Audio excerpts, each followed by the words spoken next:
नमस्कार दोस्तों, स्वागत है आप सभी लोगों का हमारे YouTube चैनल पर और लेकर उपस्थित हैं आपके सामने फिर मोस्ट इम्पोर्टेंट एमसीक्यू की सीरीज, जिसमें आज हम लोग विज्ञान के कुछ महत्वपूर्ण 15 प्रश्नों को करने वाले हैं। इसमें कितने प्रश्न आपके सही हुए हैं कमेंट में जरूर आपका उत्तर आना चाहिए। आप सभी बिल्कुल तैयार होंगे आज के हमारी इस क्लास के लिए, तो बिना देर किए हुए पर चलते हैं अपने पहले प्रश्न।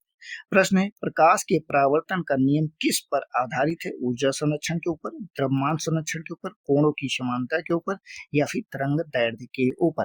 तो बेटा यहाँ पे किसकी बात कर रहा? परावर्तन की बात कर रहा, रिफ्लेक्शन की बात कर रहा। रिफ्लेक्शन कब होता है? जब आपका एंगल समान होता है। अगर एंगल, ये दोनों एंगल अगर आपके विपरीत हो जाते हैं, या फिर कहें बीच में जो एंगल बनता है वो 90 अंश का बनता है, अगर इसमें जरा सा भी परिवर्तन होता है तो आपका परावर्तन नहीं हो सकता है। तो यहाँ पे क्या है? यहाँ पे कोणों की समानता का जो सिद्धांत है वो यहाँ पे आपका लागू हो जाता है। इसका अर्थ क्या है? अनुसार जो मतलब इस नियम के अनुसार अगर बात करते हैं, जो आपतन कोण होता है वो परावर्तन कोण के हमेशा बराबर है। आपतन कोण क्या है? अगर किरण इधर से आ रही तो इसे आपतन कोण कहा जाता है, किरण इधर जा रही तो इसे परावर्तन कोण कहा जाता है। चलते हैं हम अपने अगले प्रश्न पर। मानव शरीर में ऑक्सीजन का परिवहन किसके द्वारा होता है? प्लाज्मा के द्वारा, श्वेत रक्त कण के द्वारा, हीमोग्लोबिन के कारण, या फिर प्लेटलेट्स के कारण? तो इसमें ऑक्सीजन जो आपका O2 है, इसके परिवहन को हमेशा हीमोग्लोबिन के द्वारा किया जाता है, जो कि लाल रक्त कणों में पाया जाने वाला प्रोटीन है। अगर बात करते हैं, ये फेफड़े और ऑक्सीजन को शरीर के हर एक कोशिका, हर एक अंग तक का पहुंचाता है। इसमें लौह जो तत्व होते हैं उसकी उपस्थिति होती है, और ये ऑक्सीजन से जुड़कर ही अपने कार्य को आगे बढ़ाते हैं। तो इसलिए इसे आपको याद रखना है। हम चलते हैं अपने अगले प्रश्न पर। निम्न में से कौन सा अम्ल नींबू में पाया जाता है? लैक्टिक अम्ल, साइट्रिक अम्ल, एसिटिक अम्ल, या फिर टार्टरिक अम्ल?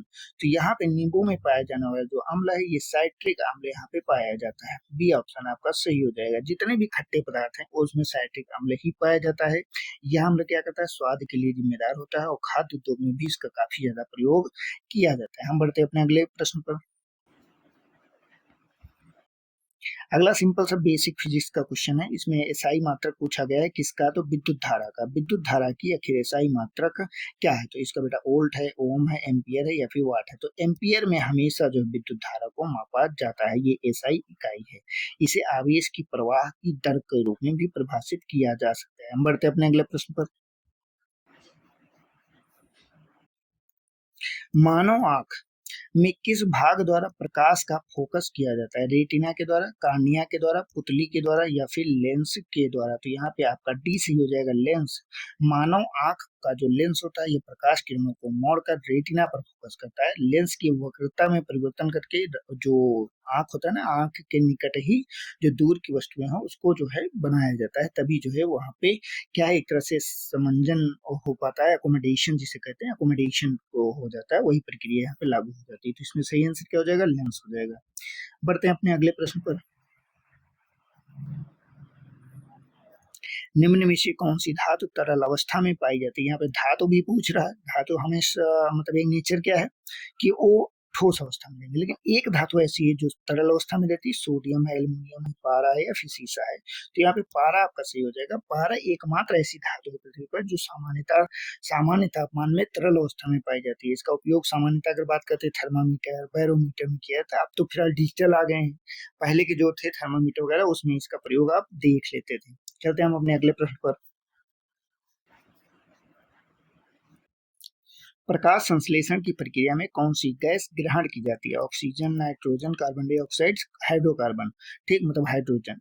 इसमें देखिए जल्दबाजी में क्वेश्चन ह्यूमन एरर ना करिएगा। पूछ रहा है कौन सी गैस ग्रहण की जाती, छोड़ी नहीं जाती, ग्रहण की जाती। तो यहाँ पे कार्बन डाइऑक्साइड गैस को ग्रहण किया जाता है। कितने लोग कंफ्यूज हुए कमेंट करिएगा। ठीक, प्रकाश संश्लेषण में हमेशा जो पौधे क्या होते हैं, ये CO2 को लेते हैं। ठीक, इसको क्या करते हैं? लेते हैं, और देते क्या है? देते आपका O2। जो फोटोसिंथेसिस होता है उसमें ये चीज हमेशा याद रखिएगा। हम बढ़ते हैं अपने अगले प्रश्न पर। मानव शरीर की सबसे बड़ी ग्रंथि कौन सी है? अग्न्याशय है, थायराइड है, यकृत है, या फिर अधिवृक्क है? तो ये मानव शरीर की जो सबसे बड़ी ग्रंथि होती है ये बेटा लीवर होती है, जिसे यकृत के नाम से हम जानते हैं। यह क्या कार्य करती है? तो ये पाचन, विषहरण या पित्त रस के स्राव जैसे कई महत्वपूर्ण कार्यों को करता है। चलते हैं अगले प्रश्न पर।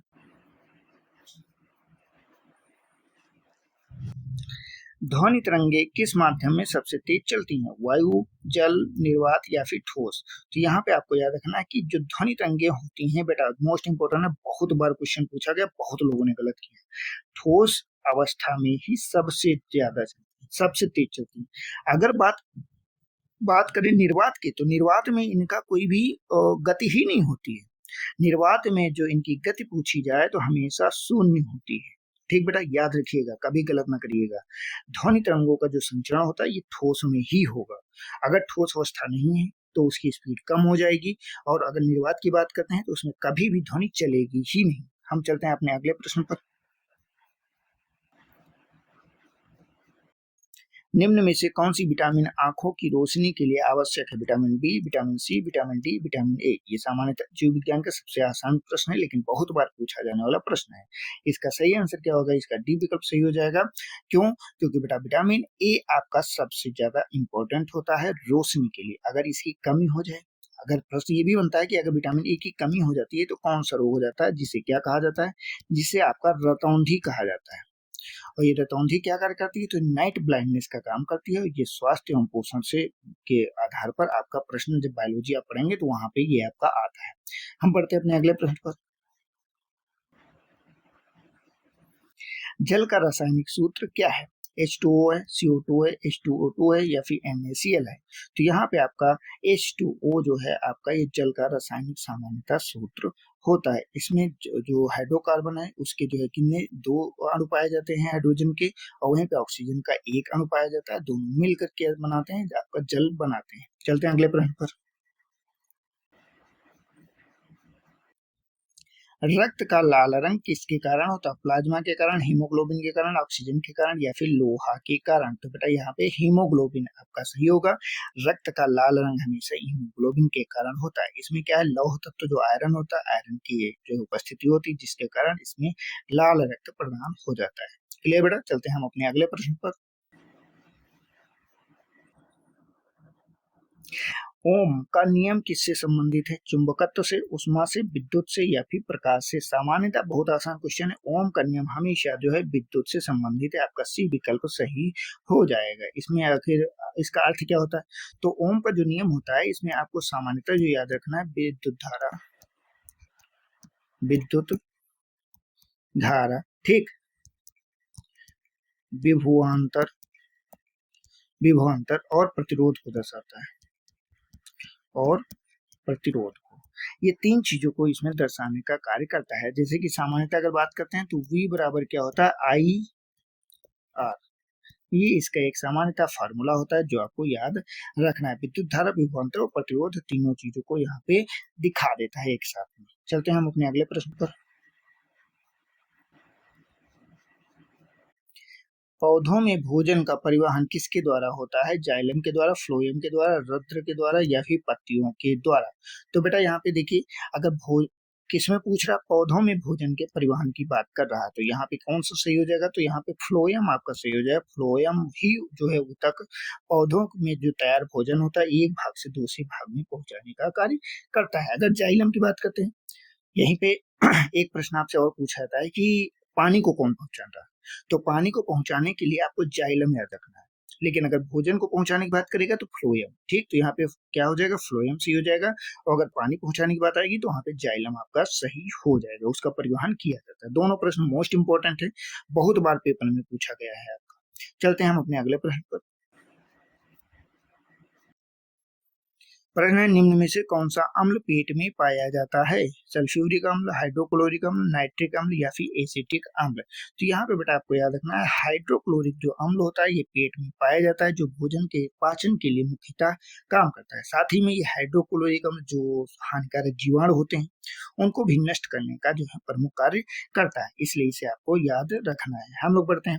देखिए 15 क्वेश्चन हम लोगों के हो गए हैं। अब यहाँ पे कितने आपके सही होते हैं इस चीज को आप कमेंट में जरूर बताइएगा। उसके साथ में ये जो प्रश्न आपका आज का होमवर्क है इसका भी उत्तर दीजिएगा साथ ही में। तो अब प्रश्न क्या है, पृथ्वी पर जीवन के लिए सबसे आवश्यक गैस कौन सी है? नाइट्रोजन है, ऑक्सीजन है, कार्बन डाइऑक्साइड है या फिर हाइड्रोजन? आपके उत्तर का हम करेंगे इंतजार। हम देख ले रहे कल जो हमने प्रश्न पूछा था उसका उत्तर। हमारा जो कल का प्रश्न था, भारत के वार्षिक बजट को किस अनुच्छेद के अंतर्गत प्रस्तुत किया जाता है? 110 में, 112 में, 114 में या फिर 116 में? तो जो भारत का संविधान है उसमें अनुच्छेद संख्या 112 में इस चीज को वर्णन किया गया है, लेकिन वहां पे बजट शब्द को नहीं दिया गया, वहां पे दिया गया वार्षिक वित्तीय विवरण के बारे में। तो इसीलिए ये चीज आपके लिए क्या हो जाती है, इंपॉर्टेंट व खास हो जाती है, इसलिए इस चीज को भी आपको याद रखना है। हम लोगों की कल कौन सी क्लास रहेगी? कल हम लोगों की जो शनिवार है स्टैटिक जीके रहेगा, मतलब पूरी तरह से मिक्स रहेगा, सभी चीजें मिक्स आएंगी, कहाँ से कौन सा प्रश्न बन रहा है इसका कोई अता पता नहीं रहेगा, इसलिए ये आपके लिए मोस्ट इंपॉर्टेंट क्लास रहेगी। हम बढ़ते हैं, ठीक, तो आज की क्लास में हमारा इतना ही रहेगा। अगर आपको ये क्लास पसंद आती है, बिल्कुल पसंद आई होगी, तो इसे जो है आप सब्सक्राइब कीजिए, वीडियो को लाइक कीजिए, अधिक से अधिक अपने दोस्तों को शेयर भी कीजिए। तो मिलते हैं नेक्स्ट क्लास में, तब तक के लिए जय हिंद, जय भारत, आपका दिन शुभ हो।